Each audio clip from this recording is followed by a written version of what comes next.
Hello students, welcome to unique classes of right way. आज के अपने क्लास में हम लोग चैप्टर 6 का सेकेंड क्लास शुरू करने जा रहे हैं, जो कि है लाइफ प्रोसेस के ऊपर। और लाइफ प्रोसेस में आज हम लोग एक्टिविटीज़ करेंगे जो कि रह गया था। कुछ एक्टिविटीज़ हैं, जैसे फोटोसिंथेसिस के लिए क्या क्या चीज़ ज़रूरी है, तो सनलाइट, कार्बन डाइऑक्साइड, क्लोरोफिल, ये 3 चीज़ें ज़रूरी हैं। तो इनसे रिलेटेड हम लोग एक्टिविटीज़ करेंगे। तो एक्टिविटी आपके बुक में होगा 6.1। आप अपने बुक में देख सकते हो एक्टिविटी 6.1, जिसमें हमें करना है chlorophyll is necessary for photosynthesis. इसका हेडिंग क्या है, तो chlorophyll is necessary for photosynthesis. Photosynthesis के लिए क्लोरोफिल जो है वो नेसेसरी है। ये हमें ऑब्जेक्टिव दिखलाना है। तो देखो जरा, यहाँ पर हम लोगों ने एक लीफ लिया क्रॉटन का। एक पॉटेड प्लांट लिया और उसके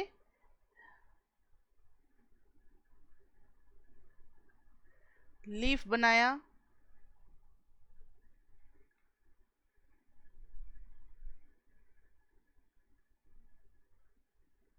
लीफ लिया, ठीक है। इसमें सबसे पहले लिया गया है take a potted plant with variegated leaves, मतलब जो डिफरेंट डिफरेंट कलर के लीव्स होते हैं। जैसे एक मैंने ये बना दिया, कहीं पे ग्रीन बना दिया,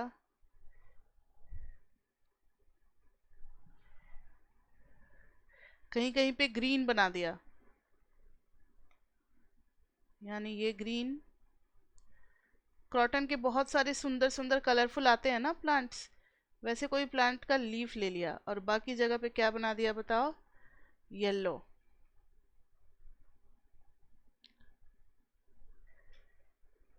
पेल येलो, ठीक है, ये वाला लीफ ले लिया।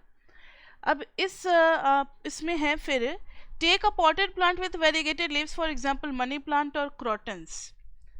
अब है keep the plant in a dark room for 3 days. Plant को पहले डार्क रूम में रखना है 3 डेज। क्यों? ताकि वो सारा स्टार्च जो है, keep variegated plant in a dark room for 3 days. Dark room for 3 days. 3 days के लिए डार्क रूम में रखना है, ठीक है। 3 days के लिए डार्क रूम में रखना है।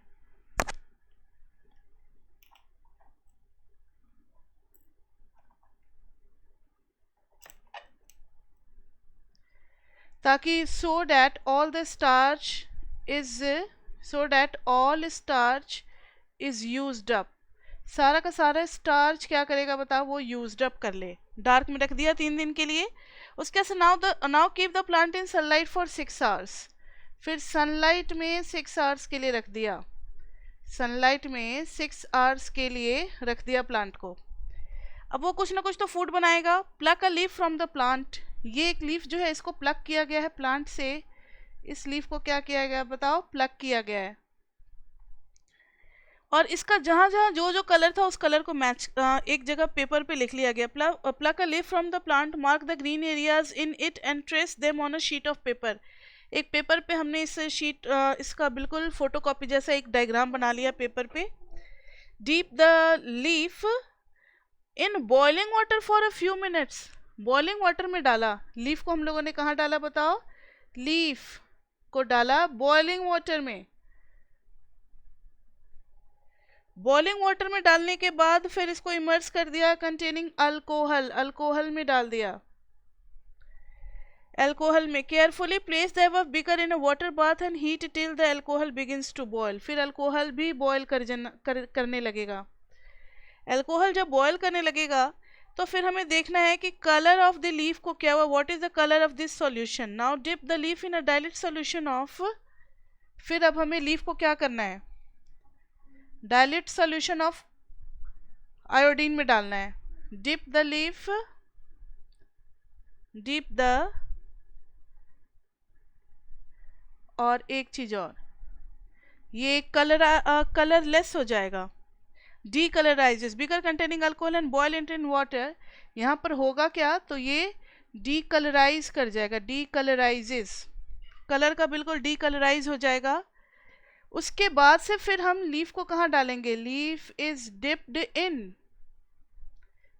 Dipped in iodine solution, in iodine solution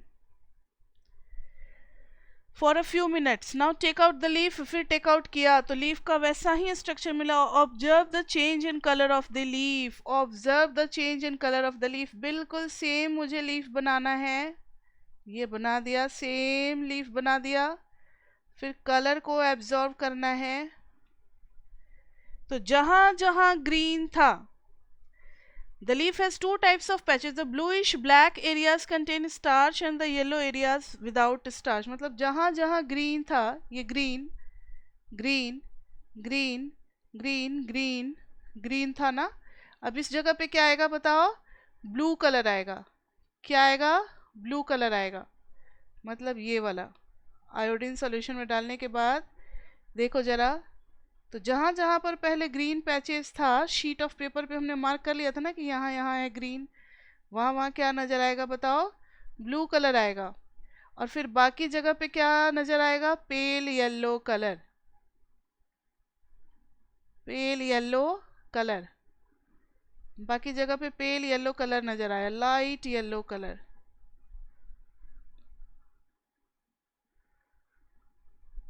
तो ये क्या बता रहा है, ये क्या बता रहा है हमें, ग्रीन वाला ही ब्लू कलर क्यों हुआ, क्योंकि जहां जहां ग्रीन था वहां वहां क्लोरोफिल था। और उसने क्या बनाया था बताओ, तो कंक्लूजन ये निकला है, कंक्लूजन ये निकला है कि ग्रीन वाला जो एरियाज था, ग्रीन एरियाज हैड क्लोरोफिल, उसके पास क्या था, क्लोरोफिल था। तो उसने फूड बनाया था, एंड मेड फूड, या produces starch and produced starch, इसलिए स्टार्च टेस्ट में उसका कलर क्या हो गया, ब्लू कलर हो गया, which is a product of photosynthesis. So chlorophyll is necessary, तो क्लोरोफिल नेसेसरी है, अगर क्लोरोफिल नहीं होगा तो फिर हमारा क्या होगा, फोटोसिंथेसिस नहीं होगा। तो ये एक एक्टिविटी थी जो कि बताता है कि क्लोरोफिल इज नेसेसरी। दूसरी एक्टिविटी है एक्टिविटी 6.2, जो कि बताएगा, एम है इस एक्टिविटी का, carbon dioxide is CO2 is necessary, without carbon dioxide नहीं हो पाएगा, CO2 is necessary for photosynthesis, for photosynthesis. तो यहाँ देखो, हम लोगों ने 2 पॉटेड प्लांट्स लिए, कितने प्लांट्स लिए बताओ, 2 पॉटेड प्लांट्स लिए, ये लिया, फ्लॉरी प्लांट्स ले लिए,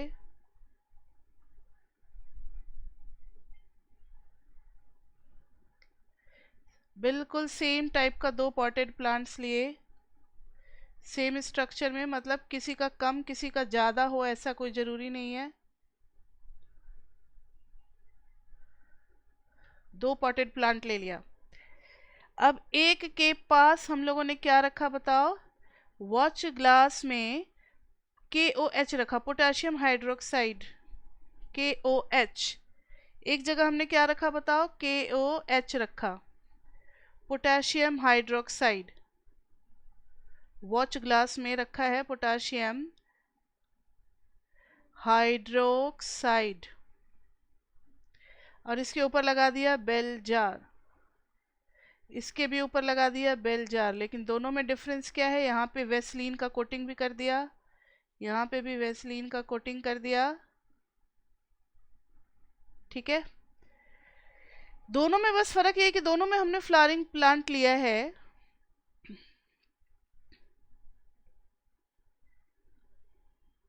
ये leaf leaf leaf leaf leaf leaf, stem stem, फिर leaf leaf leaf leaf leaf leaf leaf leaf leaf leaf leaf, ये बनाने में मज़ा आता है, ठीक है।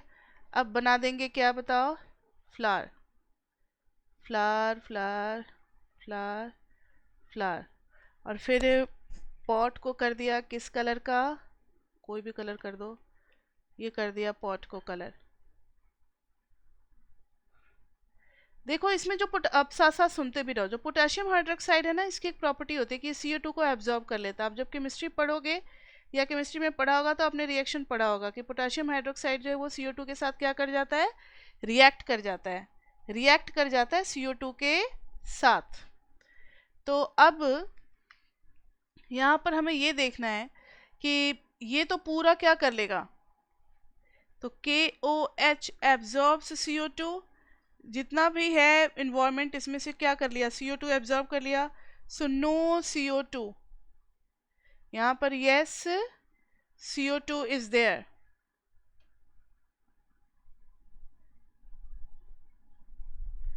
Yes CO2 is there. ये बेल जार है, ये क्या है बताओ, बेल जार। अब इस तरीके से take 2 healthy potted plants which are nearly the same size, keep them in a dark room for 3 days। 3 days पहले डार्क में रखना ही रखना है ताकि जो पहले से स्टार्च इन्होंने बना रखा था सारा का सारा यूज्ड अप हो जाए। Now place each plant on separate glass plates, नीचे ग्लास प्लेट पे दोनों को डाल दिया गया। Place the watch glass containing potassium hydroxide by the side of one of the plant, और दूसरे में नहीं डालेंगे। Cover both plant with separate bill jars as shown in figure. Use Vaseline to seal the bottom of the jars to the glass plate. अब यहाँ पर हम लोगों ने क्या यूज़ किया हुआ है बताओ, वेस्लीन का यूज़ किया हुआ है ताकि कोई भी वैक्यूम क्रिएट मतलब गैप ना रह जाए। हर जगह क्या लगा दिया हमने, वेस्लीन का लगा दिया यहाँ पर। अब आगे है keep the plants in sunlight for about 2 hours, 2 hours रख दिया। Pluck a leaf from each plant, अब दोनों में से जब आप लीफ लोगे तो इसके लीफ का कलर क्या हो जाएगा, फिर आयोडीन टेस्ट करोगे, वही सेम आयोडीन टेस्ट करोगे तो नो स्टार्च बताएगा, मतलब कोई भी ब्लू कलर नहीं बनेगा यहाँ पर, नो स्टार्च। और यहाँ पर blue colour appears, blue colour appears on the leaf, appears after iodine test, after iodine test। तो यस स्टार्च इज देयर। तो यहाँ पर आखिर क्या हुआ ऐसा, बस दोनों में फर्क किस बात का है, इसी KOH का है। तो KOH की प्रॉपर्टी होती है कि वो CO2 को एब्जॉर्ब कर लेता है, तो इसके एनवायरनमेंट में CO2 नहीं मिला तो इसने फोटोसिंथेसिस नहीं किया। यहाँ पर फोटोसिंथेसिस हुआ है, यहाँ पर फोटोसिंथेसिस नहीं हुआ है, बस यही फ़र्क है। तो ये एक्टिविटी क्या बताता है, carbon dioxide is necessary for photosynthesis. बस आपको एक चीज़ इसमें याद रखना है, वो है KOH पोटेशियम हाइड्रोक्साइड। क्लियर, ये हो गया 6.2 एक्टिविटी। अब है 6.3 study of action of saliva on starch. ठीक है, सलाइवा ऑन स्टार्च का हम लोग करेंगे, लेकिन पहले हम लोग सलाइवा के बारे में जान तो ले कि how do organisms obtain their nutrition. Plant का हो गया, अब हम लोग आते हैं हेट्रोट्रॉपिक पे। अब दूसरा मोड शुरू हो रहा है हेट्रोट्रॉपिक। प्लांट खत्म, ऑटोट्रॉपिक बिल्कुल खत्म, ये नया टॉपिक है हेट्रोट्रॉपिक। हेट्रोट्रॉपिक, हेट्रोट्रॉपिक में there are 3 modes of heterotrophic के अंदर भी सब टॉपिक है जो कि दूसरे से अपना फूड लेता है। हेट्रोट्रॉपिक का मतलब क्या है, जो दूसरे से अपना फूड लेता है, which depends upon carbohydrates made by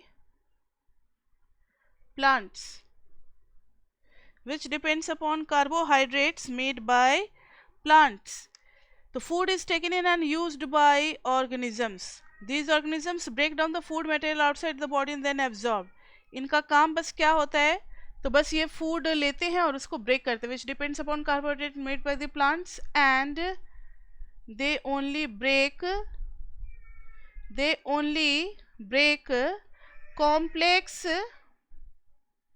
complex food materials into simple soluble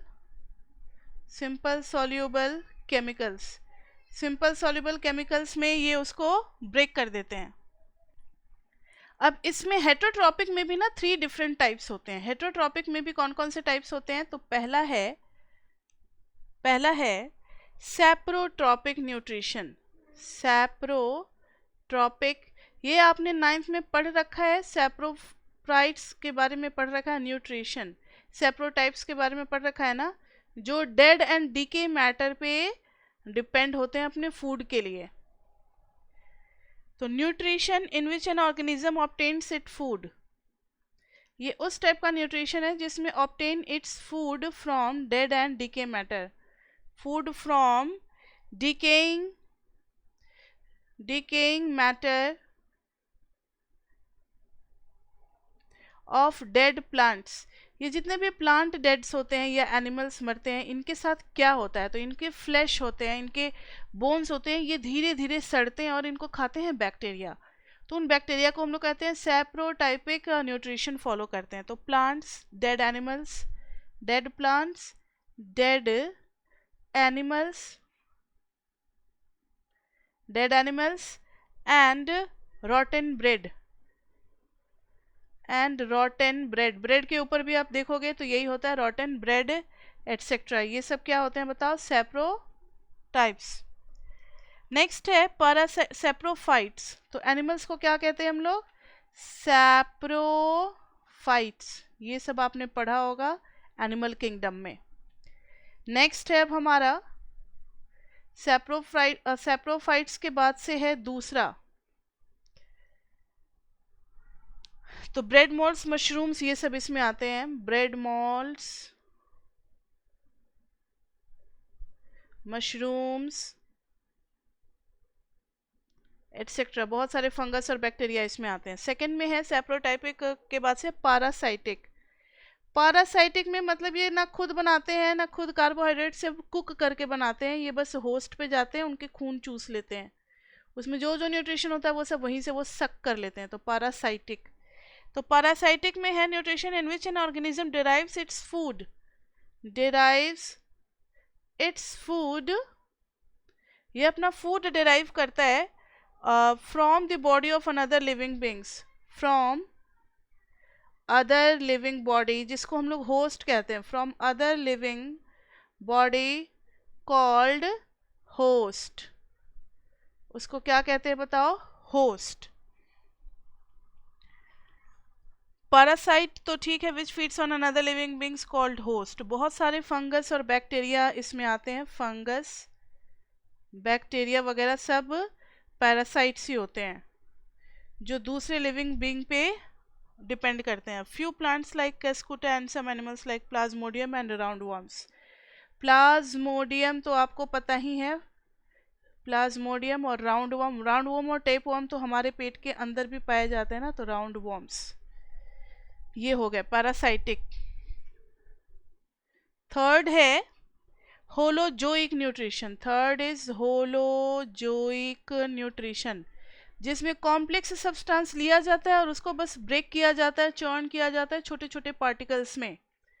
तो in which nutrition in which organisms takes the complex organic food, takes complex, जैसे कि हम लोग human beings takes complex organic foods, और फिर उसको हम लोग ब्रेक करते हैं foods material into the body by the process of ingestion and then digest it. फिर हम लोग उसको क्या करते हैं बताओ, digest it and then absorb it, फिर हम लोग एब्जॉर्ब इट करते हैं। मतलब अभी जो हम लोग सिस्टम पढ़ने जा रहे हैं वो होलोजोइक के अंदर आएगा। फूड लेना, इनटेक, इंजेशन, उसके बाद से डाइजेशन, उसके बाद से बाहर निकलना, यानी कि बाहर निकलना मतलब इजेक्शन। तो तीन चीज़ें होती हैं फूड के साथ, एब्जॉर्ब इट मतलब इनजेशन,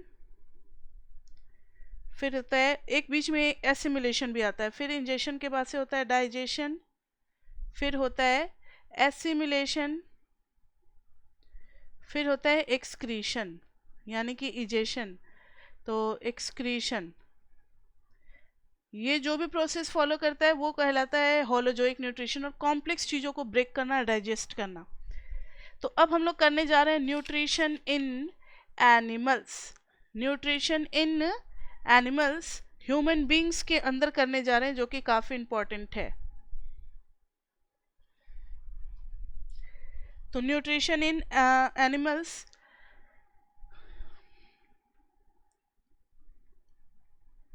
न्यूट्रिशन इन एनिमल्स। अब अमीबा के बारे में आपको याद है, अमीबा तो बहुत ही सिंपल मोड ऑफ न्यूट्रिशन करता है, लाइक अमीबा। अमीबा बहुत ही सिंपल स्ट्रक्चर है। Amoeba is a simple single celled animal, simple single celled animal, जो कि क्या करता है, जहाँ पे फूड देखता है वहीं पे फूड वैक्यूल बना देता है। वो ऐसे रहा, यहाँ पर देखा फूड, वो क्या किया, यहीं पे फूड वैक्यूल बनाना शुरू कर दिया। और फिर वो क्या किया बताओ, पूरा फूड को ही इनगल्फ कर लिया, ये अंदर आ गया, फिर इसको एब्जॉर्ब किया और फिर एसिमुलेट करके बाहर निकाल दिया।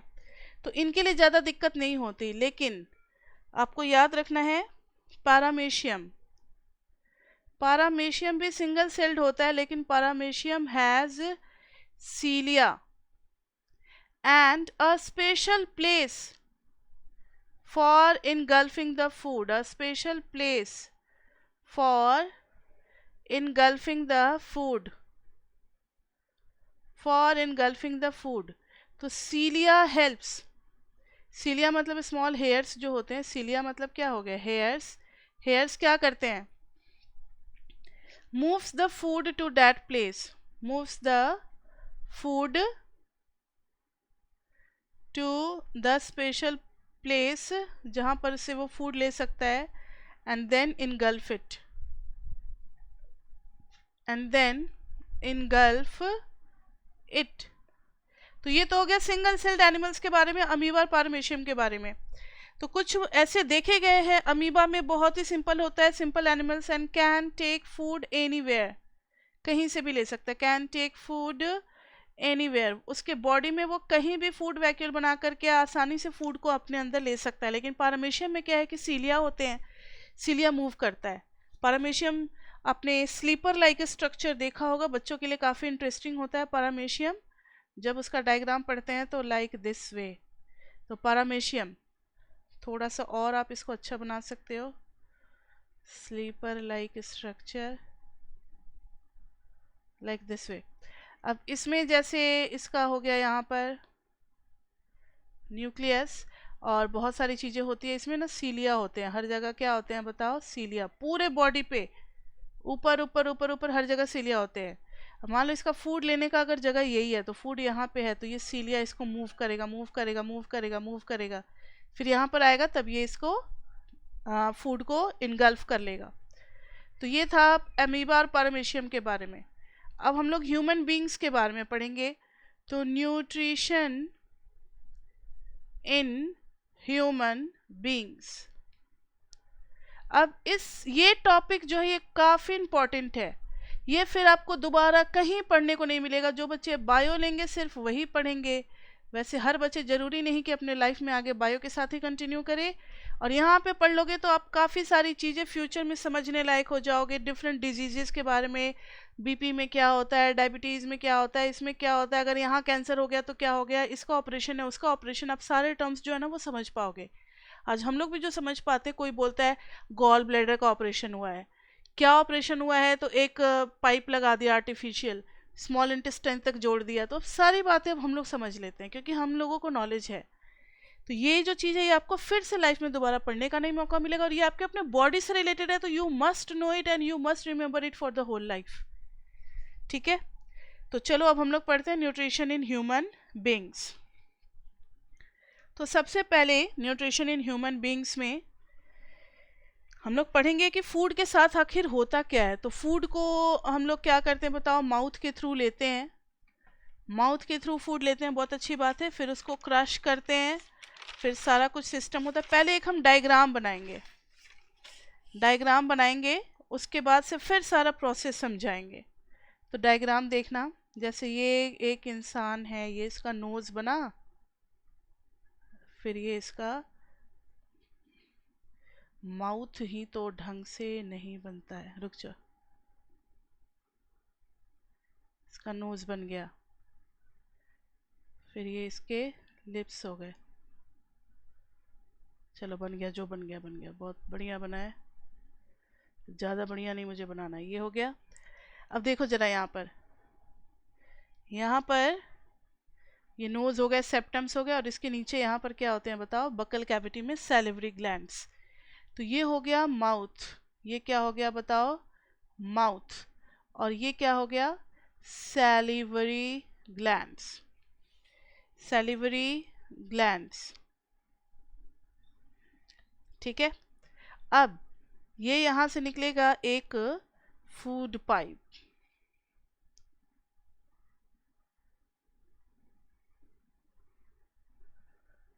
अरे यार बन भी जा,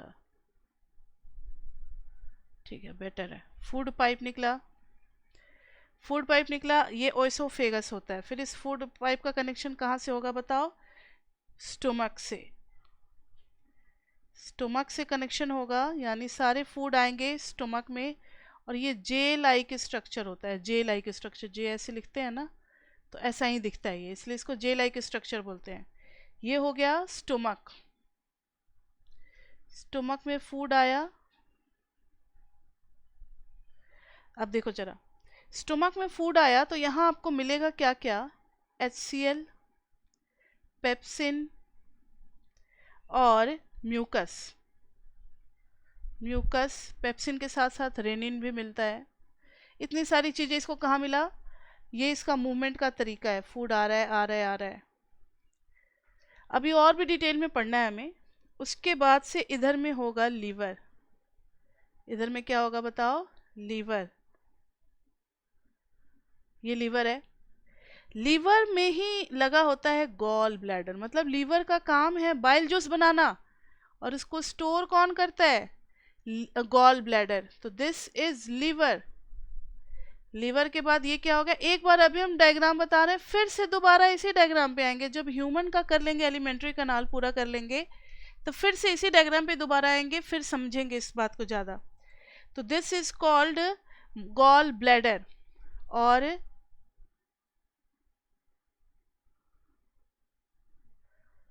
और इस डक्ट को कहते हैं बाइल डक्ट, बाइल डक्ट, क्योंकि गॉल ब्लैडर ही क्या कंटेन करता है बताओ, बाइल जूस कंटेन करता है, गॉल ब्लैडर बनाता कौन है, लीवर। अब ये जो डक्ट है, हमारे पास कितने डक्ट हो गए, एक ये डक्ट हो गया, एक दूसरा है ऊपर से आ रहा है, ये नीचे से डक्ट निकाल दो, ये इसका डक्ट आ रहा है, नीचे से डक्ट पीछे से पास कर गया। अब इसका डक्ट भी आ रहा है। अब स्मॉल इंटेस्टाइन में देखो तीन चीज़ें आएंगी, ये तो बाइल डक्ट हो गया, और ये आ रहा है हमारा स्टोमक का डक्ट आ रहा है, और तीसरा है एक पैनक्रियाज, पैनक्रियाज। तो यहीं पर पैनक्रियाज भी होते हैं, इस टाइप का स्ट्रक्चर होता है, दिस इज कॉल्ड पैनक्रियाज, जो कि बनाता क्या है बताओ, पैनक्रियाटिक जूस, पैनक्रियाटिक जूस। और इस पाइप को हम लोग कहते हैं क्या, फूड पाइप और ओएसोफेगस, फूड पाइप और ओएसोफेगस, फूड पाइप और ओएसोफेगस, क्लियर। पैनक्रियाज हो गया, देखो तीनों ओपनिंग कहाँ खुलेगा, ऊपर से जब आप फोटो लोगे तब तो आपको लार्ज इंटेस्टाइन दिख जाता है, ठीक है, लार्ज इंटेस्टाइन दिख जाता है, तब तो आपके पास कोई रास्ता नहीं है, लार्ज इंटेस्टाइन दिख जाता है तब तो आपके पास कोई रास्ता नहीं है।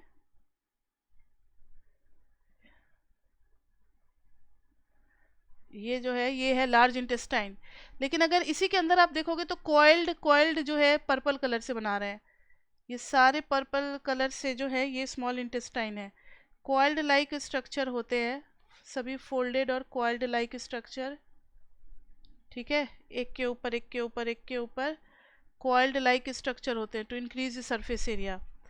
और फिर ये सारे कॉइल्ड लाइक स्ट्रक्चर खुलते कहाँ पे है, यहाँ पर लार्ज इंटेस्टाइन में, तो खुलते हैं सभी लार्ज इंटेस्टाइन में कॉइल्ड स्ट्रक्चर आ करके, और फिर लार्ज इंटेस्टाइन में आ जाते हैं, और यहाँ पर एक छोटा सा पार्ट होता है जिसको हम क्या कहते हैं, अपेंडिक्स, इसी को क्या कहते हैं, अपेंडिक्स, जो कि लार्ज इंटेस्टाइन का पार्ट है, जहाँ पे स्मॉल इंटेस्टाइन से अंदर से फूड आएगा, तो फूड आया आया आया अभी इधर चल रहा है स्मॉल इंटेस्टाइन में, फिर यहाँ से निकलेगा फिर लार्ज इंटेस्टाइन में जाएगा, ये देखो एरो, और यहाँ पर क्या है, एनएस है, ओपनिंग है, एनएस है, ओपनिंग है, इसको हम लोग कहते हैं लार्ज इंटेस्टाइन, और मैंने जानबूझ करके पर्पल से बनाया है, क्या बताओ, स्मॉल इंटेस्टाइन, ताकि आप दोनों में डिफरेंस समझ पाओ। और पीछे से ही ये तीनों ओपनिंग जो है, एक तरफ से गॉल ब्लैडर के जूस, एक तरफ से स्टोमक के, और एक तरफ से पैनक्रियाज के, सब एंटर करते हैं किसमें, तो स्मॉल इंटेस्टाइन में। तो ये इतना डायग्राम था जो कि मैंने बना दिया। फिर से वापस डायग्राम पे आएंगे। अच्छा, इसको तो स्टोमक लिखा ही नहीं, जे शेप्ड स्टोमक। अब मैंने ज़्यादा जो है आपको जूसेस और एंजाइम्स के नाम नहीं लिए हैं, क्योंकि अभी समझाना उतना पॉसिबल नहीं है। तो पहले एक बार समझते हैं, इसको हम लोग पढ़ेंगे कितने प्रोसेस में। एक डिवाइड होगा हमारा माउथ में, क्या होता है माउथ में, सैलिवरी ग्लैंड्स क्या क्या निकालता है, फूड के साथ क्या होता है, फिर फूड पाइप से मूव करके सेकेंड फेज शुरू होगा स्टोमक का। पहला है माउथ से फूड पाइप, फिर स्टोमक, फिर लीवर, फिर पैनक्रियाज, फिर स्मॉल इंटेस्टाइन, फिर लार्ज इंटेस्टाइन, और फिर एनस। इतना एलिमेंट्री कनाल होता है। तो एलिमेंट्री कनाल पूरा माउथ से लेकर के कहाँ तक होता है बताओ, एनस तक होता है, माउथ से लेकर के एनस तक होता है। तो अब शुरू किया जाए। तो डायग्राम आप समझ चुके हैं हम लोग, तो अब हम लोग शुरू कर सकते हैं अपना एलिमेंट्री कनाल। तो हम लोग पढ़ने जा रहे हैं एलिमेंट्री कनाल और how food is being digested, assimilated and used up by our body. तो alimentary canal from mouth to anus, from mouth to anus, and it is approximately 9 meters long। पूरा ये कितना होता है बताओ, 9 मीटर्स के होते हैं। अब इसके बारे में हम लोग पढ़ने जा रहे हैं। इसको हम लोग डिवाइड करेंगे कितने पार्ट्स में, तो इसके अंदर पढ़ेंगे पहला माउथ, माउथ के बाद दूसरा पढ़ेंगे हम लोग ओएसोफेगस के बारे में, फूड पाइप के बारे में, फिर तीसरा कवर अप करेंगे स्टोमक, फिर स्टोमक के बाद हम लोग पढ़ेंगे स्मॉल इंटेस्टाइन में क्या होता है फूड के साथ। इतने फेज में हम लोग ख़त्म करेंगे स्मॉल इंटेस्टाइन, फिर लार्ज इंटेस्टाइन, फिर लार्ज इंटेस्टाइन, और फिर इजेक्शन थ्रू एनस। तो इतने फेज में हम लोग पढ़ेंगे 6 फेजेस में। तो पहला फेज अभी हम लोग शुरू करने जा रहे हैं, फूड के साथ क्या होता है माउथ के अंदर। तो पहला हम लोग शुरू करेंगे माउथ से। तो treatment of food in mouth. तो फूड पहला हम लोग करने जा रहे हैं फूड इन माउथ। तो देखना जरा, फूड इन माउथ में क्या होता है। तो food is crushed, we take complex carbohydrates ना।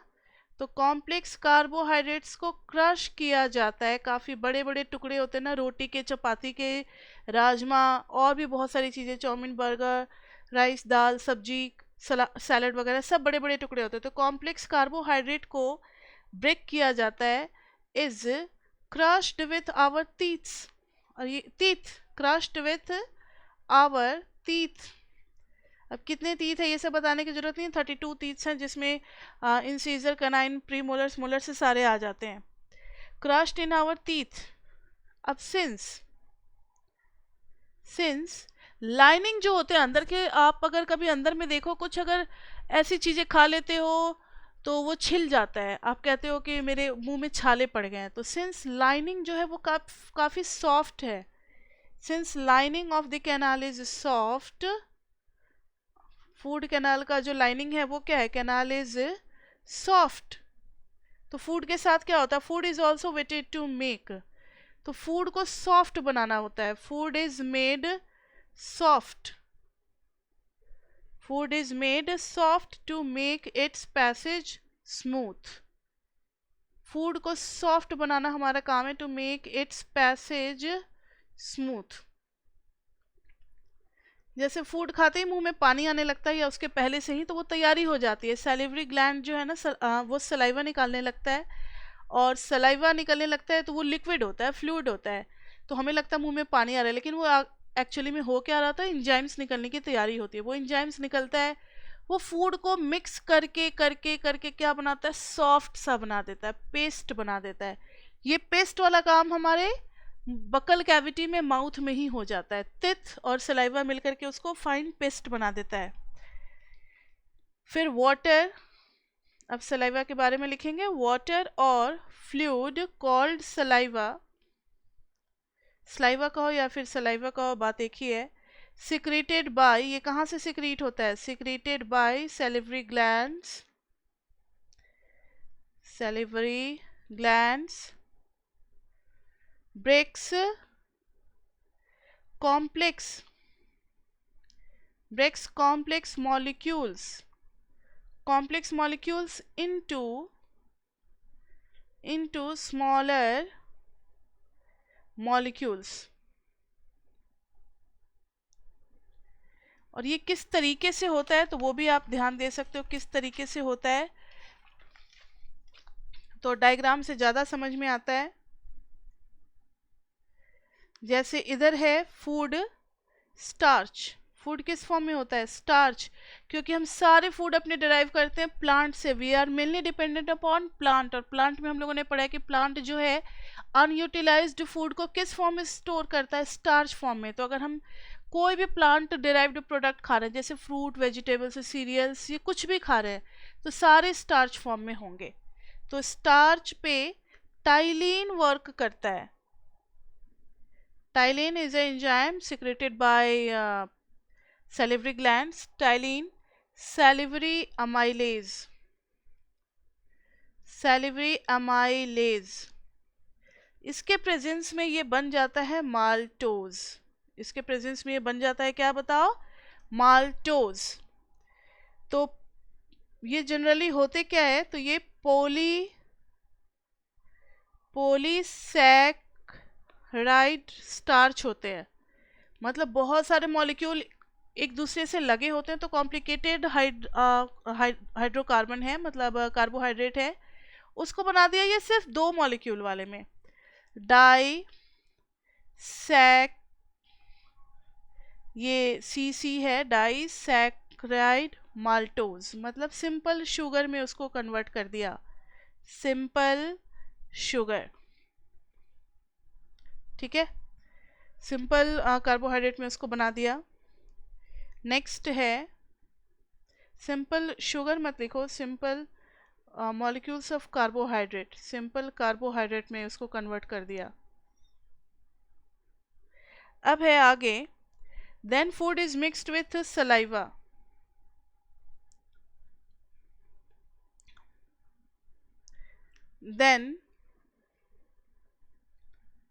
then food is mixed with saliva and moved around the mouth while chewing by the muscular tongue। मतलब हम च्यू करते हैं अपने टिथ से, उसको ब्रेक करते हैं छोटे छोटे मॉलिक्यूल्स में, फिर सलाइवा आकर के उसके साथ थिन पेस्ट बना देता है, फिर उस पेस्ट को हम अंदर पुश करते हैं in the oesophagus with the help of tongue, और टंग क्या है, मस्कुलर है, इसलिए हम लोग with the help of muscular tongue बोलते हैं। अब फूड हमारा च्यू हो चुका है, ब्रेक हो चुका है, बिल्कुल गलेट फॉर्म में बन चुका है, गुलेट, उसको फूड गुलेट कहते हैं, काफ़ी अच्छा पेस्ट बन चुका है। अब वो हमारे फूड पाइप में चला गया, ठीक है। तो नेक्स्ट अब हम लोग करने जा रहे हैं ओइसोफेगस के साथ क्या होता है, फूड इन ओइसोफेगस, उसके साथ क्या क्या होगा, कौन कौन से मूवमेंट है, हमें क्या क्या याद करने की जरूरत है। तो food in oesophagus,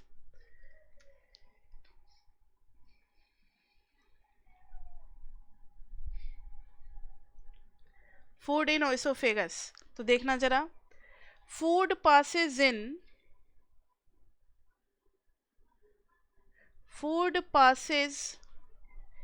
in a regulated way, आराम से फूड पास करता है रेगुलेटेड मैनर, मैंने थोड़ा सा जगह छोड़ा है डायग्राम बनाने के लिए, मैनर along digestive tubes,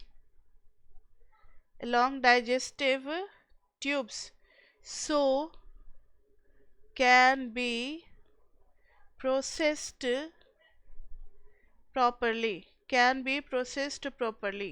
जैसे ये देखो, ये अगर फूड पाइप है तो जब यहाँ फूड आया तो फूड इतना बड़ा था ना, तो इसने अपना साइज क्या किया, यहाँ पर एक्सपैंड कर गया, और पीछे क्या हो गया, कॉन्ट्रैक्ट कर गया, फिर यहाँ आ गया फूड, तो फिर अब ये एक्सपैंड कर जाएगा और पीछे क्या कर जाएगा, कॉन्ट्रैक्ट, फिर ये इसको पुश करेगा, फिर यहाँ पे एक्सपैंड कर जाएगा, ये हो जाएगा कॉन्ट्रैक्ट। इस टाइप के मूवमेंट को हम लोग कहते हैं peristaltic movement, peristaltic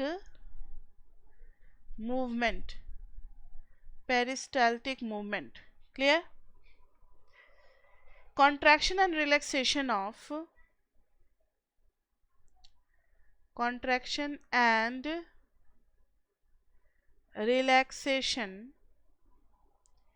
of the lining, अगर कोई पूछे what is peristaltic movement तो आप बता सकते हो contraction and relaxation of the lining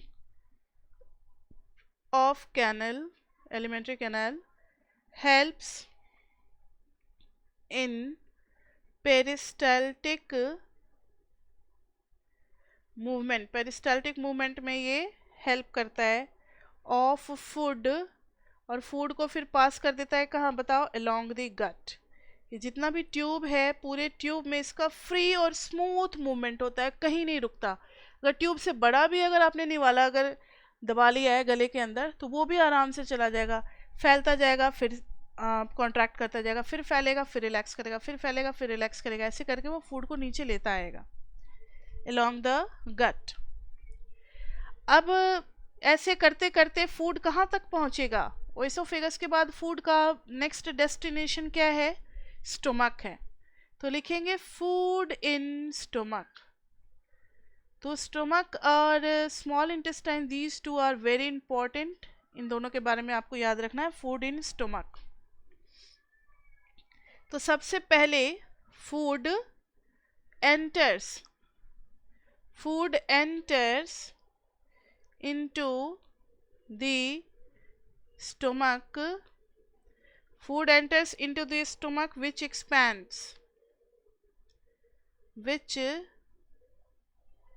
expands to welcome। ये जो स्टोमक होता है ये एक्सपैंड भी कर सकता है एंट्री ऑफ द फूड, मतलब ये फैल जाएगा, फूड को अपने अंदर आने देगा, उसके ऐसे फिर कॉन्ट्रैक्ट कर जाएगा। आपको याद है ना स्टोमक का डायग्राम जे शेप होता था, इट्स लाइक दिस वे, तो ये यहाँ पे अगर फूड इतना बड़ा आ रहा है तो ये फैल जाएगा और फिर ये अपने अंदर फूड को ले लेगा, ठीक है, फूड को अपने अंदर ले लेगा। तो ये एक्सपैंड भी कर सकता है, आप याद रखना। तो एक्सपैंड को हम हाईलाइट कर देते हैं ताकि आपको याद रहे कि एक्सपैंड से रिलेटेड मैम ने क्या बात बताई थी। दूसरा है, अब इसके अंदर क्या क्या निकलता है, तो मैंने कुछ चीज़ों का नाम लिखा था, आपको याद है, HCl, पेप्सिन रेनिन, और फिर तीसरा क्या लिखा था, पेप्सिन रेनिन के साथ क्या लिखा था मैंने, म्यूकस, ठीक है, ये तीन चीजें निकलती है। तो अब इनके बारे में हमें पढ़ना है। तो muscular walls of the help, इसके जो वॉल्स होते हैं ये काफ़ी एक्सपेंडेबल होते हैं, काफ़ी रिलैक्स कर जाते हैं, वॉल काफ़ी सारे जूस भी निकालते हैं, लेकिन ये काफ़ी ज़्यादा मतलब फ्लेक्सिबल होते हैं, तो फूड को आराम से मूव करने देते हैं। तो muscular walls of the stomach, muscular wall of the stomach helps in mixing the food, helps in mixing the food with digestive juices, with digestive juices secreted by. इनके वॉल्स पे ना छोटे छोटे छोटे छोटे छोटे छोटे छोटे क्या होते हैं बताओ, गैस्ट्रिक ग्लैंड्स होते हैं। गैस्ट्रिक ग्लैंड्स होते हैं हर जगह, छोटे छोटे छोटे छोटे छोटे छोटे वॉल्स पे क्या होते हैं, गैस्ट्रिक ग्लैंड्स होते हैं। इन ग्लैंड्स का काम क्या है, तो ये गैस्ट्रिक जूस निकालते हैं, HCl जूस निकालते हैं, विच digestive juices secreted by gastric glands, जो उनके वॉल पे लगे होते हैं, gastric glands on the wall of the stomach. तो स्टमक पहले तो फूड को वेलकम कर लिया, उसके बाद से अपने वॉल से क्या निकालने लगा, जूसेस निकालने लगा, सिक्रीट करने लगा जूसेस। अब कौन कौन से जूसेस निकालेगा उनके बारे में हमें पढ़ना है। तो इट रिलीजेज HCl, ये तो हमें पता है, it releases HCl, a protein digestive enzyme, a protein digestive enzyme called pepsin and renin। तो देखो पहले तो HCl था, फिर पेप्सिन एंड रेनिन आया, उसके बाद से क्या आ रहा है, mucus and small amount of gastric lipase, and small amount of gastric lipase भी निकालता है। तो म्यूकस भी हो गया और गैस्ट्रिक लाइपेज भी हो गया, तो टोटल 5 चीज़ें निकालता है, HCl, pepsin, rennin, mucus, lipase. आपके बुक में सिर्फ HCl, पेप्सिन और म्यूकस 3 चीज़ें दी हुई हैं, 2 चीज़ें अलग से एक्स्ट्रा बुक से मैंने लिखा है। आपको लिखना है तो अच्छी बात, नहीं लिखना है तो कोई बात नहीं। अब सबका काम क्या क्या है ये भी हमें देखना है। तो HCl का काम क्या होगा, ये एसिड है तो ये एसिडिक मीडियम प्रोवाइड करेगा, क्योंकि एसिडिक मीडियम में ही वर्क करेगा पेप्सिन, रेनिन एंड म्यूकस। ये सब, म्यूकस तो खैर अलग चीज़ है, पेप्सिन और रेनिन जो है वो एसिडिक मीडियम में ही काम करता है। अगर एसिडिक मीडियम नहीं होगा तो वो काम नहीं कर पाएगा। तो HCl का काम सिर्फ है टू प्रोवाइड एसिडिक मीडियम। तो HCl प्रोवाइड्स एसिडिक मीडियम, ये मीडियम को एसिडिक बना देता है, प्रोवाइड्स एसिडिक मीडियम, और उसी में वर्क करता है फॉर पेप्सिन टू ब्रेक। और पेप्सिन का काम क्या होता है, ये ब्रेक करता है प्रोटीन को, किसमें बताओ, प्रोटीन्स इनटू पेप्टोन्स में, पेप्टोन्स। तो ध्यान दो, प्रोटीन को ब्रेक किया जाता है पेप्टोन्स में, और ये करता कौन है, पेप्सिन, लेकिन ये एसिडिक मीडियम में ही करता है। तो ये सारी बातें याद करने लायक है। अब म्यूकस, अब एसिडिक मीडियम हो गया, तो एसिड का तो हार्मफुल इफेक्ट भी होता है ना, एसिड का तो हार्मफुल इफेक्ट होता है, तो उसको बचाएगा कौन, तो म्यूकस बचाएगा हमारे इंटेस्टाइन को। Mucus protects our intestine, mucus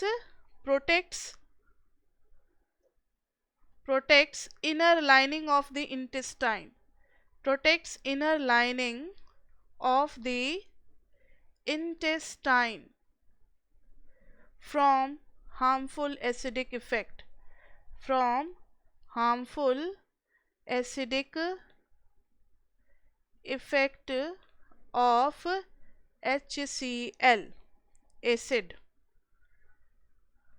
and propel the food forward.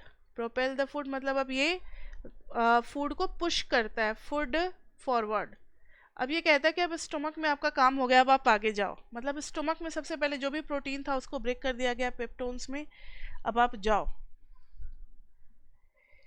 तो ये था काम हमारा किसका बताओ, स्टमक का। अब यहाँ पर एक क्वेश्चन बनता है, व्हाट इज एसिडिटी। इसका हम आंसर नहीं लिखेंगे, आपको समझना है एसिडिटी। तो देखो जरा, जब भी आप फूड लेते हो तो आपका क्या होता है, स्टमक में आएगा फूड, तो स्टमक रिलीज करना शुरू कर देगा HCl।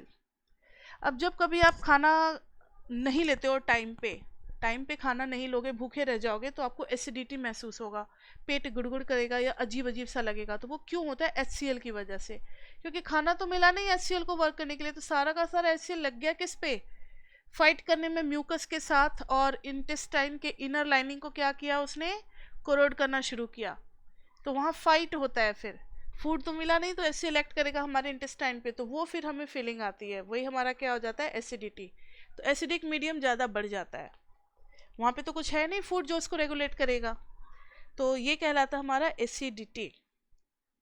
अब हमने थर्ड तो कर लिया था, फोर्थ करेंगे इंटेस्टाइन। पहला था माउथ, दूसरा था ओइसोफेगस, फिर फूड पहुंचा स्टमक में। अब स्टमक में भी सारा काम हो गया, HCl, पेप्सिन, म्यूकस, सबने अपना अपना वर्क कर लिया है।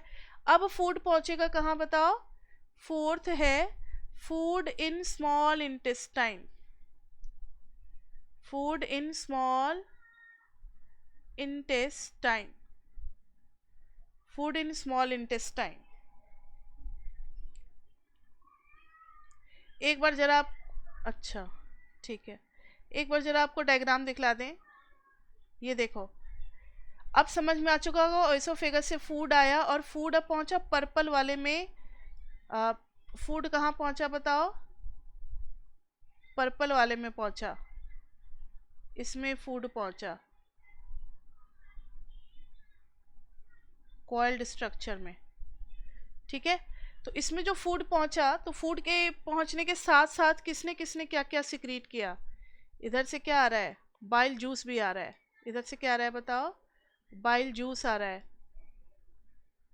इधर से जा रहा है बाइल जूस, और इधर से क्या जा रहा है बताओ, पैनक्रियाटिक जूस जा रहा है। इधर से क्या जा रहा है बताओ, पैनक्रियाटिक जूस, और इधर से फूड तो हमारा आ ही रहा है। इधर से क्या आ रहा है बताओ, फूड तो आ ही रहा है, फूड। तीनों कहाँ पे एंटर करके पीछे आ गया, जो कि इससे ढक गया है, लेकिन तीनों एक साथ एंटर करते हैं हमारे स्मॉल इंटेस्टाइन में, ठीक है। तो अब स्मॉल इंटेस्टाइन में, और ये गॉल ब्लैडर जो है ये बाइल जूस। लीवर के बारे में अब हम आगे बताएंगे कि लीवर जो है वो क्या करता है, तो लीवर जो है वो हमारा बाइल जूस बनाता है। लीवर क्या करता है, बाइल जूस बनाता है, लीवर फॉर्म्स बाइल जूस। और वो कहाँ स्टोर होता है बताओ, गॉल ब्लैडर में। वो कहाँ स्टोर होगा, गॉल ब्लैडर में होगा, गॉल ब्लैडर में स्टोर होगा, और फिर वो बाइल डक्ट से आएगा बाहर, ठीक है। और इधर से पैनक्रियाज जो है वो पैनक्रियाटिक जूस जो है वो रिलीज करेगा, पैनक्रियाज जो है वो पैनक्रियाटिक जूस रिलीज करेगा, पैनक्रियाज भी पैनक्रियाटिक जूस रिलीज करेगा। तो अब सब पे आना है हमें।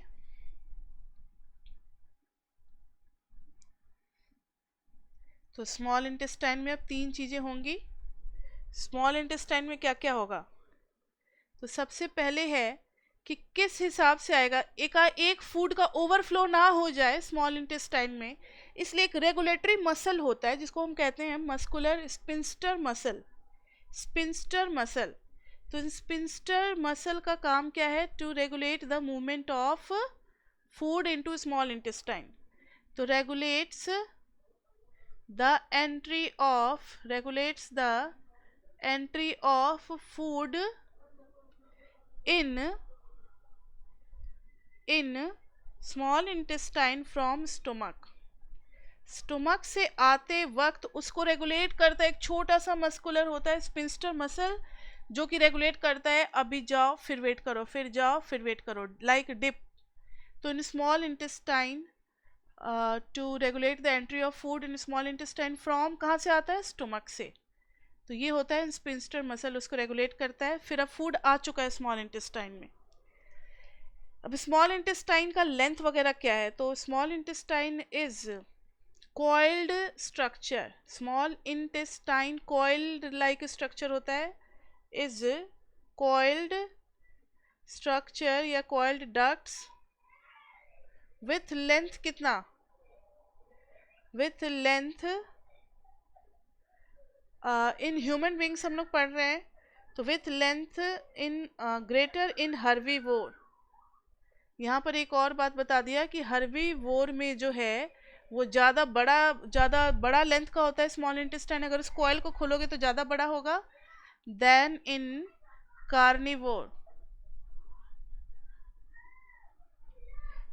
कार्निवोर। क्यों? क्योंकि एज मीट इज ईजी, कौन सा मीट मैंने लिख दिया, एज मीट यानी कि फ्लैश जो कार्निवोर खाते हैं, meat is easy to digest, meat is easy to digest than plants cellulose. आपने पढ़ा था ना प्लांट्स में कि plant cells are made up of cell wall भी होता है और cell wall is made up of cellulose. तो सेलुलोज हार्ड स्ट्रक्चर होता है, उसको डाइजेस्ट करने में ज़्यादा टाइम लगता है, तो इसलिए ज़्यादा लंबा स्ट्रक्चर होता है ताकि फूड ज़्यादा देर तक अगर उसमें मूव करेगा तो उसको ज़्यादा टाइम मिलेगा फिर डाइजेस्ट होने के लिए। तो हर्बीवोर में ज़्यादा लेंथ होता है किसका बताओ, स्मॉल इंटेस्टाइन का। ओके, नाउ सी, अब कंप्लीट डाइजेशन हो जाता है फूड का, स्मॉल इंटेस्टाइन में ही कंप्लीट डाइजेशन होता है। तो here complete digestion takes place, here complete digestion होता है किसका, complete digestion of carbohydrates, proteins and fats. खाने में क्या क्या होते हैं बताओ, खाने में होते हैं कार्बोहाइड्रेट्स जिनको हमें डाइजेस्ट करना होता है, प्रोटीन्स होते हैं और फैट्स होते हैं। इन तीनों चीज़ का डाइजेशन जो है वो कहाँ होता है, स्मॉल इंटेस्टाइन में ही होता है, स्मॉल इंटेस्टाइन में ही होता है। अब देखो नेक्स्ट है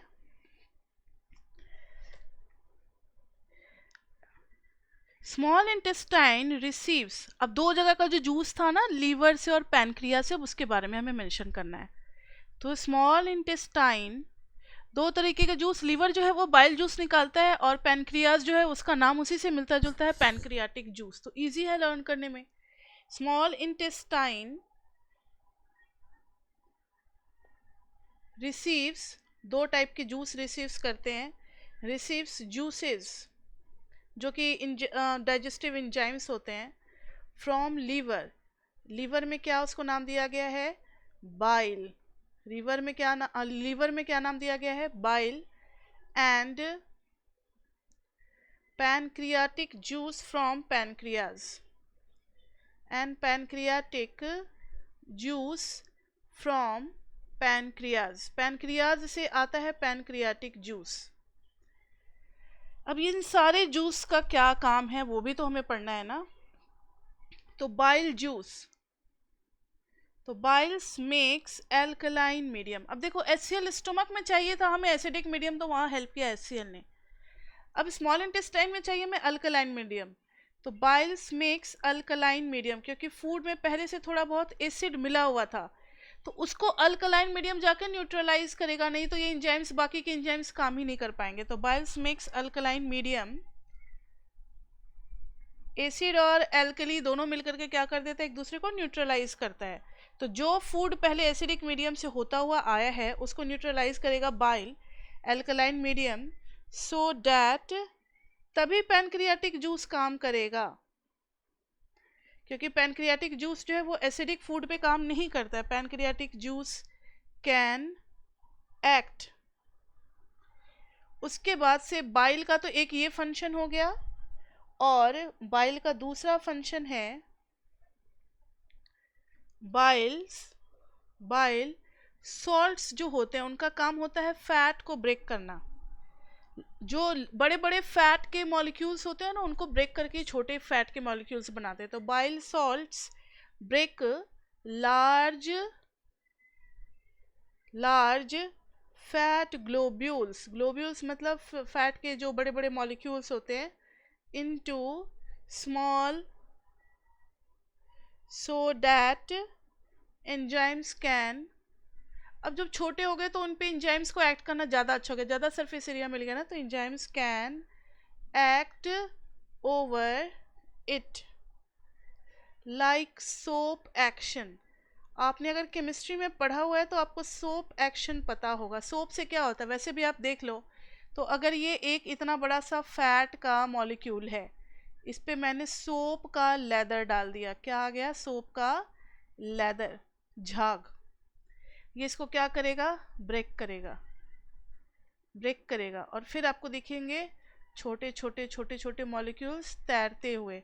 आपने कभी यूटेंसिल्स साफ किया है किचन में या फिर कपड़ा वगैरह, तो आपने देखा होगा कि ऐसे फैल जाता है। सबसे अच्छा बर्तन धोने का, अगर कोई चिकनाई वाली बर्तन आपने कुछ फ्राई किया, उस प्लेट में तेल लगा, उस पर आप कभी जूना लगा करके देखना, जब आप उस पर सोप का एक्टिविटी देखोगे तो वो छोटे छोटे मॉलिक्यूल्स में क्या ब्रेक हो जाता है, और जब जैसे पानी डालते हो इजीली क्या हो जाता है, साफ हो जाता है। और बिना सोप का करोगे तो नहीं हो पाएगा, वो चिपचिपा लगा ही रह जाएगा। तो सोप का काम क्या है, फैट ग्लोब्यूल्स को, लार्ज ग्लोब्यूल्स को छोटे ग्लोब्यूल्स में कन्वर्ट करना, जो कि इजी होता है एक्ट करना, चाहे वॉश करना हो, चाहे उस पर किसी भी इंजाइम्स को एक्ट करना हो। आगे बात समझ में? तो छोटे छोटे मॉलिक्यूल्स में ब्रेक कर देता है। तो this is large fat globule. Soap her side से इस पे एक्ट किया, हर जगह से सोप लग जाता है, अपने साथ लेकर के अलग हो जाता है। And these are small broken fat globule, fat globule. ठीक है, चलो फैट का भी ब्रेक डाउन हो गया, बाइल ने क्या कर दिया, फैट को भी ब्रेक कर दिया। अब उसके बाद से है पैनक्रियाटिक जूस। अब पैनक्रियाटिक जूस पे आते हैं।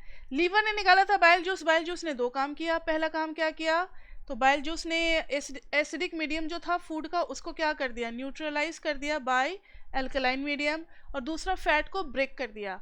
अब आ रहा है पैनक्रियाटिक जूस। पैनक्रियाटिक जूस में भी तीन चीज़ें होती है। पैनक्रियाटिक जूस कंटेन्स, उनको भी आपको याद करना है, काफ़ी लर्निंग है इसमें, काफ़ी ज़्यादा। ट्रिप्सिन, अमाइलेज, अमाइलेज का काम तो आपको पता है ना, कार्बोहाइड्रेट को ब्रेक करना। Trypsin, amylase and lipase. तो trypsin, amylase, trypsin, amylase and lipase, this is pancreatic juice. तीनों कंटेन करता है। तीनों का काम क्या है, तो ट्रिप्सिन क्या करता है, digest protein to amino acids. Amino acids ही हमारा जो है वो मसल्स बनाता है। तो मसल्स बनाने के लिए प्रोटीन को सिंपलर फॉर्म में ले जाना होता है, एमिनो एसिड्स।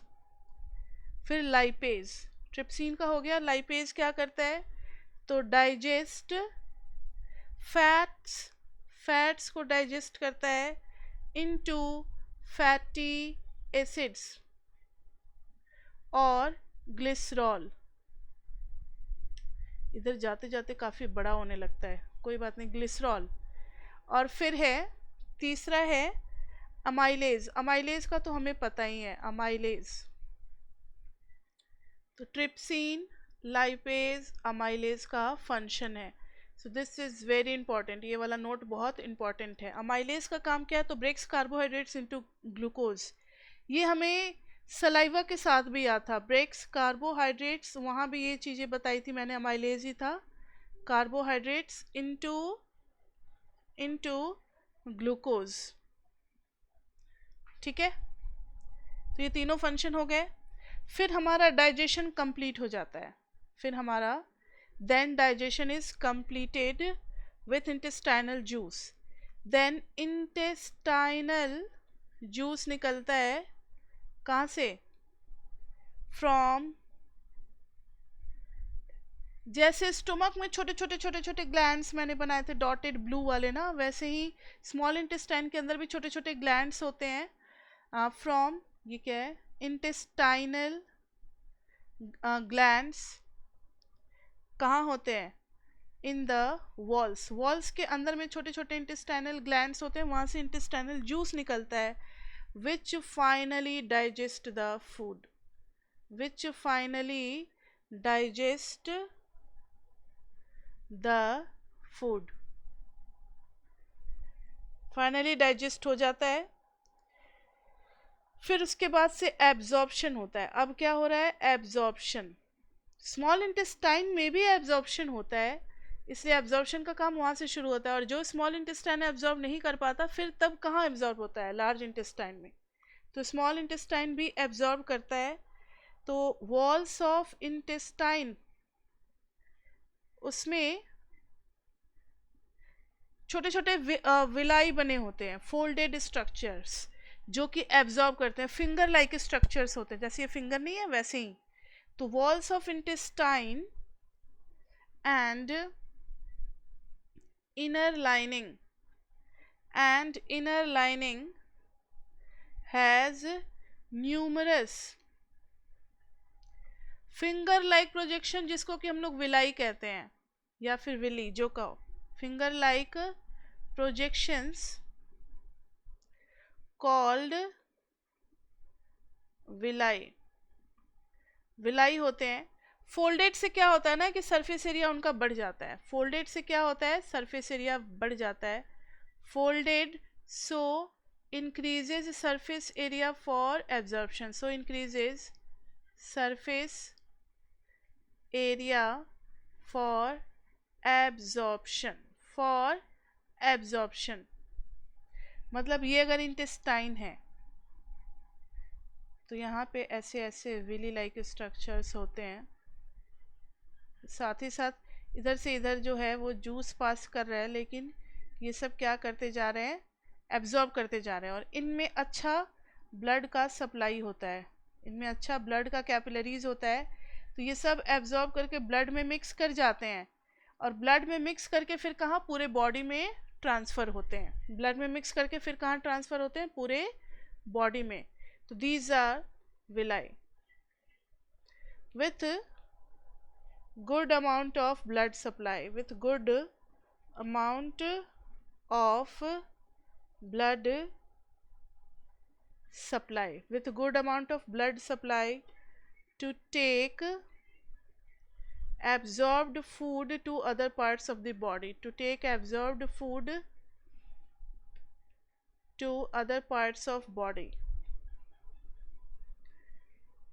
हमने पढ़ा था कि हमारे अंदर डिफरेंट ट्रांसपोर्टेशन सिस्टम है। ब्लड वही क्या करता है, CO2 और O2 को ट्रांसफ़र करता है, और साथ ही साथ क्या करता है बताओ, हमारे न्यूट्रिएंट्स को भी पहुंचाता है। तो ये हो गया। अब इसके बाद से आता है फैट एब्जॉर्प्शन। इसके बाद से क्या आता है बताओ, फैट एब्जॉर्प्शन।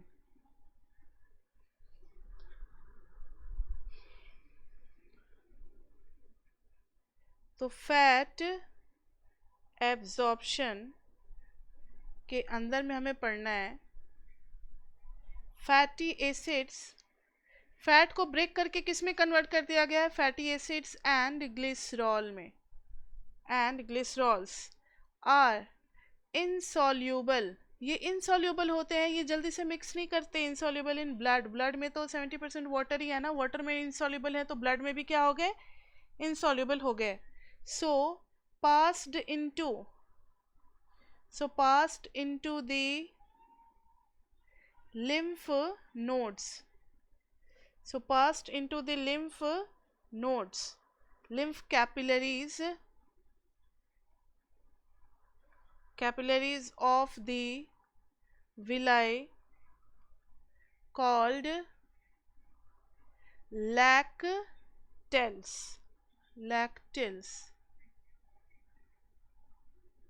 लैक्टेल्स में फिर इनको ट्रांसफ़र कर दिया जाता है। ये चले जाते हैं कहाँ बताओ, लैक्टेल्स में। और ये सब हेल्प करता है कौन बताओ, then bile helps there to absorb. Lacteals में फिर क्या है बताओ, टू एब्जॉर्ब फैटी एसिड्स। फिर बाइल हेल्प करता है एब्जॉर्ब करने में। फिर एब्जॉर्ब्ड फूड न्यूट्रिएंट्स को कहाँ यूज़ किया जाता है, absorbed food nutrients.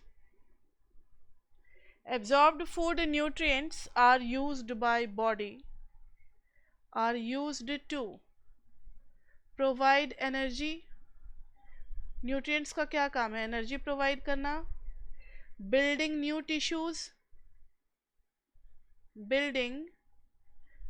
Tissues and repair of old tissues, repair of old tissues, इन सब में काम में किया जाता है।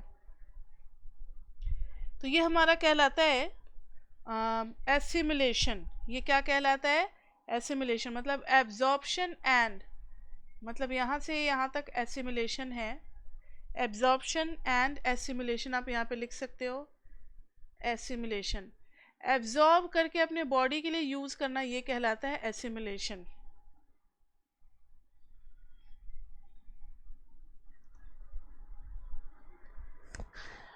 अब फिर एब्जॉर्ब्ड न्यूट्रिएंट्स किस में काम आता है? एब्जॉर्ब्ड न्यूट्रिएंट्स फिर पहुंचते हैं हर सेल तक। तो रीसिंथेसाइज, ये फिर से सिंथेसाइज करना शुरू करते हैं। रीसिंथेसाइज कॉम्प्लेक्स, ये फिर से बनाना शुरू करते हैं कॉम्प्लेक्स मॉलिक्यूल्स। हर सेल के अंदर भी डाइजेशन होता है ना, कॉम्प्लेक्स मॉलिक्यूल्स लाइक कार्बोहाइड्रेट्स। अब सेल के अंदर भी क्या बनना शुरू हो जाता है? Carbohydrates, proteins and fats inside the cells. इसलिए हर सेल के अंदर आपको फैट पाया जाएगा, हर सेल के अंदर प्रोटीन भी होगा, और हर सेल के अंदर क्या होगा? कार्बोहाइड्रेट्स भी होगा। अब उसके बाद से फर्स्ट हो गया माउथ, सेकंड हो गया oesophagus, third is stomach, fourth is small intestine, so fifth is food in large intestine. Fifth और सिक्स्थ दोनों कर देते हैं, फूड इन लार्ज इंटेस्टाइन, एक साथ डिस्कशन हो जाएगा इनका।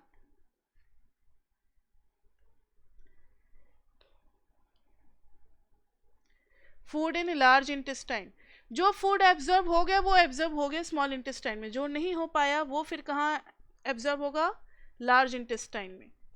तो unabsorbed food, unabsorbed food is sent into the large intestine.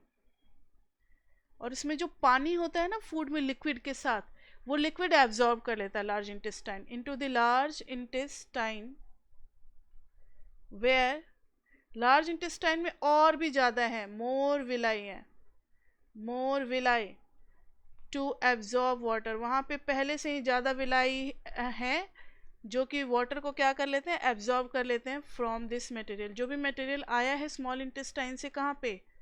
Large intestine में। उसके बाद से है इजेशन। तो इजेशन में रेस्ट ऑफ द मटेरियल, अब पानी भी सूख चुका है, तो अब जितना भी पानी के साथ पेस्ट बना है, बहुत अच्छा सा paste, rest of material is removed. Wastage substance जिसका कोई यूज नहीं था, न्यूट्रिएंट्स तो सारे एब्जॉर्ब हो चुके हैं, अब ये सब बेकार की चीजें हैं, तो rest of material is removed from the body via the anus. Anus के थ्रू होता है, और एनस में भी रेगुलेट करने के लिए होता है, regulated by anal sphincter, regulated by anal. ऐसा नहीं है कि वहाँ पे भी फ्री फ्लो हो जाएगा, एनल स्पिंस्टर जो है वो रेगुलेट करता है, मतलब कंट्रोल्ड वे में निकलना है, अचानक से ओवरफ्लो ना हो जाए।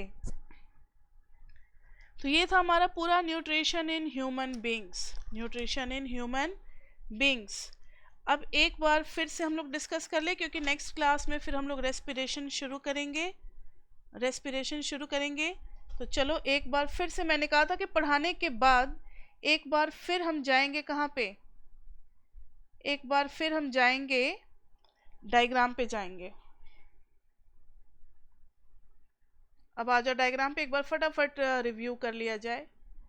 ये रहा, यहाँ देखो, यहाँ फूड आया हमारे माउथ में, यहाँ पे पहले से क्या है? सैलिवरी ग्लैंड्स है, जिसने क्या निकाला? सलाइवा निकाला। सलाइवा के अंदर में क्या होते हैं?